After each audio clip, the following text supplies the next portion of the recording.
Okay, so these are your 4 tabs. We're going to start in the top left tab.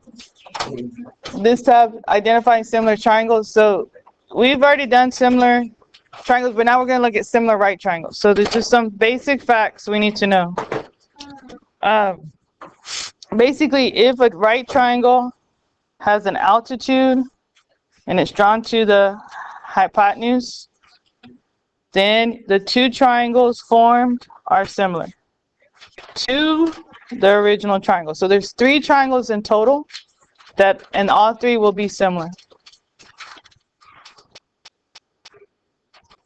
So the parts that I need to help you break down the similar parts, or the pattern or the comparison, is that in every right triangle, and I'm just going to draw a basic little example here. Okay, for it to be a right triangle, we have to have a right angle, the box. These are the parts you need to be able to recognize. Opposite the right angle is the hypotenuse. I'm just going to put an H there. Okay. The other 2 sides make the right angle. They make the box. Those are your legs. You're going to have a short leg and a long leg. Okay, so I'm just drawing an example to help you see your similarities in your corresponding parts. So in this triangle, we have the largest triangle is the original triangle, ABC. Okay. Then there's the altitude BD. And that divides the whole triangle into 2 more similar triangles. To the right is the small triangle. I'm just going to make that yellow so you can see it. And then to the left is the medium triangle. I'm just going to make that blue, because we have to know which triangle we're looking at to focus on. All right, so they start off, they want us to complete this ratio. They are proportional. So AB, that represents AB and BD. They represent the triangle, the parts in the triangle to the left, the medium. If I'm looking at just this blue triangle, what part is the AB? What is this side called? The hypotenuse. So we're comparing the hypotenuse, and then the BD in the blue triangle is what part? Yeah, so we're comparing the hypotenuse to the short leg. That's what our ratios have to be comparing every time. A hypotenuse and a short leg. So CD is in the small triangle here. CD represents the short leg. So we need the hypotenuse of the yellow triangle. Which side is the hypotenuse of the yellow triangle? B, C. The hypotenuse is opposite the right angle. We're just looking at the small triangle. I just redrew it. I'm just looking at the small one on the right. All right, so let's try another one. Okay. Here is NQ and QP. So if I'm looking at, here's my NQ and QP. That is those are the legs in the triangle on the right. Oh, I got disconnected, sorry. I'm just gonna highlight it. Let me get the highlighting done and I'll reconnect. The NQ and QP are what parts of a triangle, of a right triangle? Short leg and a long leg, exactly. So that's what we're comparing, guys. We got to keep that comparison. So I'm looking at a short leg and a long leg. So NQ, short leg, long leg. All right, so PN, if I look at PN right here, right? That's part of the whole triangle or the hypotenuse in the short leg. But we're not comparing our hypotenuse. We're doing a short leg compared to the long leg. What would be the long leg in the original, in the largest triangle? What segment side is the long leg in the original triangle? The original triangle, the biggest triangle on the paper. Huh? Not a long leg. That's a hypotenuse in the original triangle. So this is a lot of spatial reasoning I see right now. It is NM. This is a short leg and this is a long leg. If anything dealing with a leg, guys, has to make the box. EH, here's EH and FH. Does everyone see that those are the parts, I'll do it red, sorry, in the small triangle? What parts are those, EH and FH?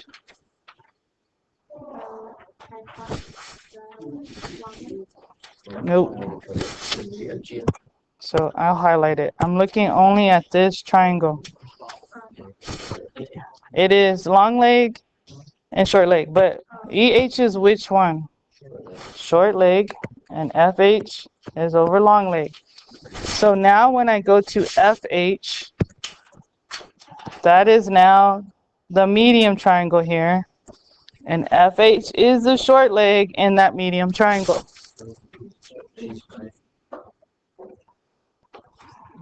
I want the long leg in that medium triangle. It is HG.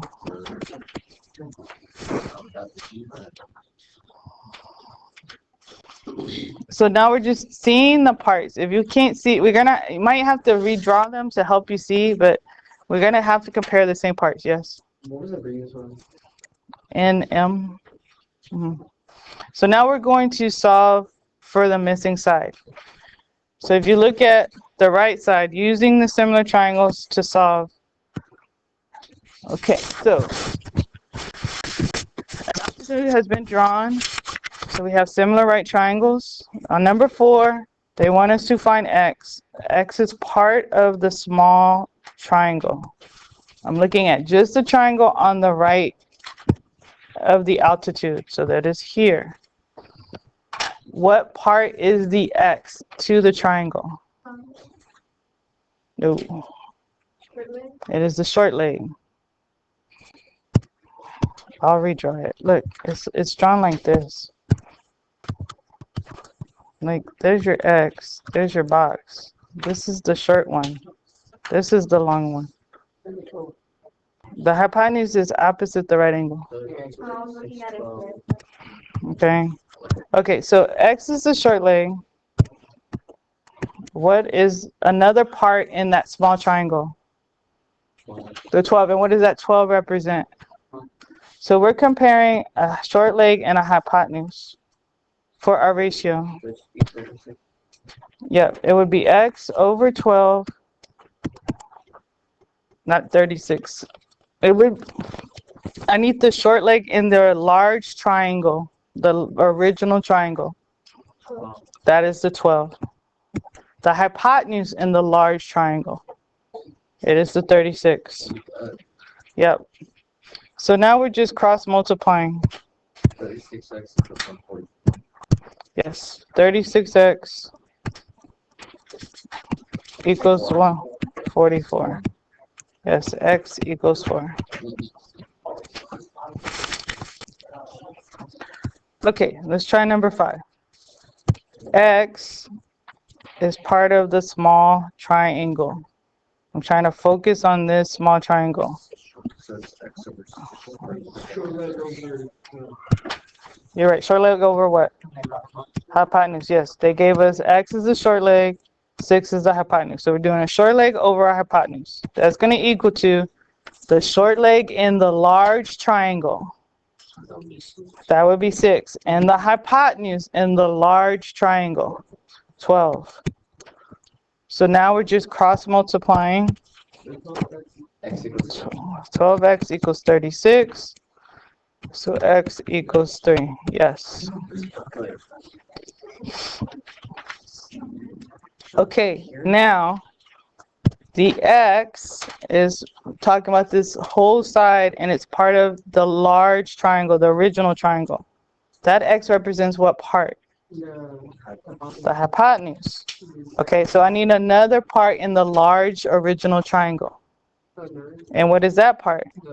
So we're comparing a hypotenuse and a short leg.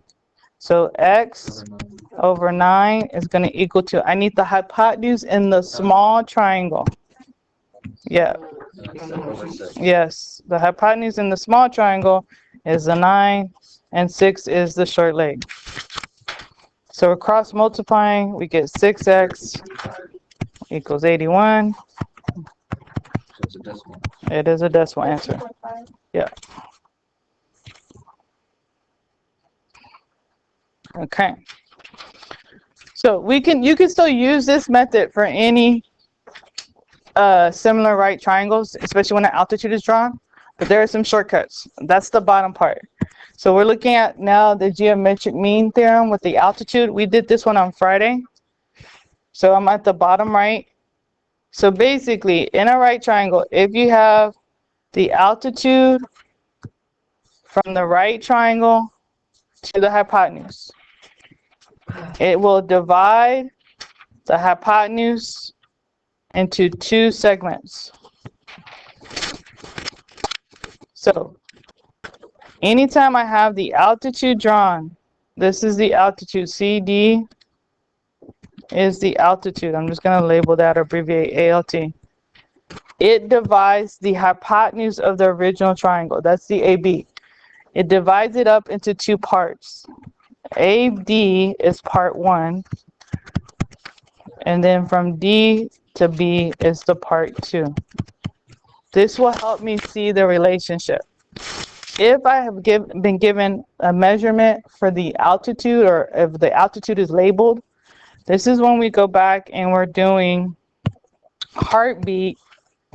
We did this on Friday to get our answer. So another way to look at it is that we're going to do part to the altitude, then altitude to part, or PAP. Okay? The part is the AD, the altitude is the CD, equal to the altitude, which is CD, to the second part, which is DB. So this is just another way of setting it up. Okay, it doesn't matter which part you start with. You can start with the part on the right, but it's always part to altitude, altitude over part. Okay, that's what we're using on number 7 and 8. So I can do the 9 as my part, or I can start with the 6. I'm going to start with the big part, which is 9 over x, the altitude. That's going to equal the altitude, which is x, over 6, the second part. When we cross multiply here, we have to use algebra here because we're going to get x squared. When we multiply x times x equals 54. And we're going to take the square root, and this is going to be a decimal answer because we haven't talked about simplifying radicals. Yeah, x is approximately 7.34. Yes. You just use your calculator for that. To get the square root, you have to hit the second and then x squared. So same here on number 8. Even though they've kind of flipped the triangle, it's still part to altitude, altitude to part. So what's 8 over what? Yep, x over 5. Yes. Yes, x squared would equal to 40. And then we're taking the square root. X equals 6.324. 324. Yeah, we'll just do 2 digits. Yeah, that's fine. Okay, so we did this rule Friday. Nothing has changed. You can even use the previous similarities that we did on the top. This is the new rule, the leg rule. Okay, so the bottom right, we're now going to do the geometric mean with the legs of the triangle. Remember, the legs are the parts that make up the right angle, the sides that make up the right angle. So again, as long as I have an altitude drawn, there's your altitude, CD. Now we're going to see that the length of the legs of the right triangle is now the geometric mean of the hypotenuse and the adjacent side. I got to get reconnected. I don't know why it keeps doing this. Okay, so I don't know why it keeps doing this. Here we go. So There we go. It is the length of each leg. Okay, because we have a short leg and we have a long leg. So it doesn't matter which one I'm doing. But it becomes the geometric mean of the hypotenuse and the segment that is adjacent to the leg. Kind of tend to do this as, will you stop?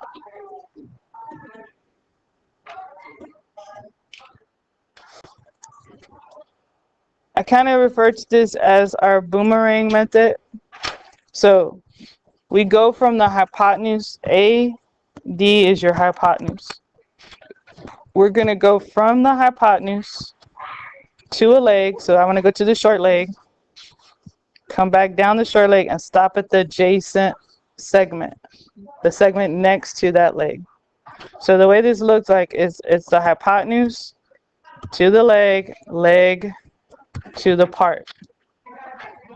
So if I'm just naming it, the hypotenuse was AB going to CD, the short leg, is equal to the short leg to the adjacent part, DB.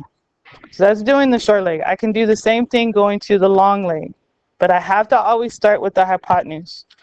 So AB is my hypotenuse. If I go to the long leg, that is AC. That's going to equal to AC, stopping to the adjacent part, which is AD. So we tend to kind of think of this as like the boomerang method, because I'm going to end up going from the hypotenuse to that short leg or leg, and it comes back and stops at the adjacent part. So on number 9, we need the length of the hypotenuse first, because we have this when finding a leg. Yes. So our hypotenuse here is 20. So I'm going to go 20 to the short leg. That would be 20 over x. So I went from through the hypotenuse to the short leg. I'm going to come back down the short leg and stop where? Between the 9. Stop at the 9, yes. So that would be x over 9. Yep. So we need to 13.4.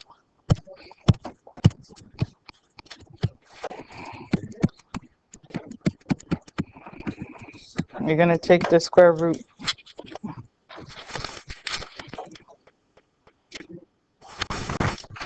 So to take the square root, you have to hit second x squared to get the radical box, and then put in your radicand, the number, and we're going to round. 13.42.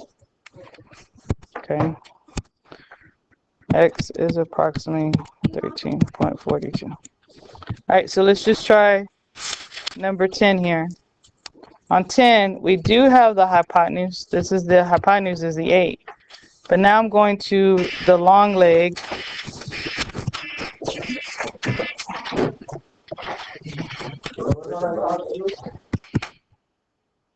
Hypotenuse to long leg. Then I'm going to come back down the long leg and stop to the adjacent part. The adjacent part is missing, but I can find it by subtracting the hypotenuse from this part, and it would be the 6. So remember, we're going hypotenuse to leg, leg to part. So the hypotenuse is 8 over the leg of 8, equals x over the 6. Just cross multiply and take the square root. All right, so put your answer there. And now that we have these different rules, we're going to move on to the worksheet, the riddle, using either the leg rule or the altitude rule.